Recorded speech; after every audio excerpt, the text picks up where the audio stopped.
తున్నాయో ఆ గ్రహములు ఏ ఏ ఫలితాల్ని ఇవ్వబోతున్నాయో దాని చేత ఆయా నక్షత్ర పాదముల యందు జన్మించినటువంటి జాతకులు పొందబోయేటటువంటి శుభాశుభ ఫలితములు ఎలా ఉంటాయో, ఆదాయ కందాయ వివరాలు ఎలా ఉంటాయో, రాజపూజ్యము అవమానము ఎలా ఉంటాయో ఇవన్నీ తెలియచెప్పబడతాయి.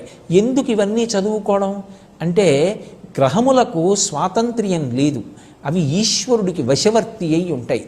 రాబోయే కాలం ఇలా ఉంటుంది అని తెలిసిందనుకోండి, బెంగ పెట్టుకోవలసిన అవసరం ఉండదు.